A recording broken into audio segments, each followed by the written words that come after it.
মাহীদেউৰ পুতলা আমাৰ ওচৰতে মাহীদেউৰ ঘৰ তেওঁৰ পুতলাটি হল এদিন জ্বৰ পানী লগা জ্বৰ ডাক্তৰ মাহীদেৱে ক'লে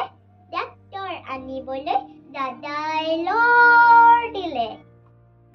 দৌৰ টক টক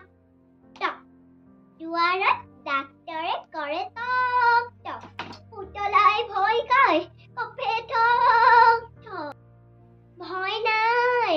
নাই ডাক্তৰে ক'লে লাহেকৈ পুতলা বেজি এটা দিলে আইঐ দৰৱ খালে গাখীৰ খালে জ্বৰ ভাল হ'ল লাহে পুতলাই খেলিবলৈ গ'ল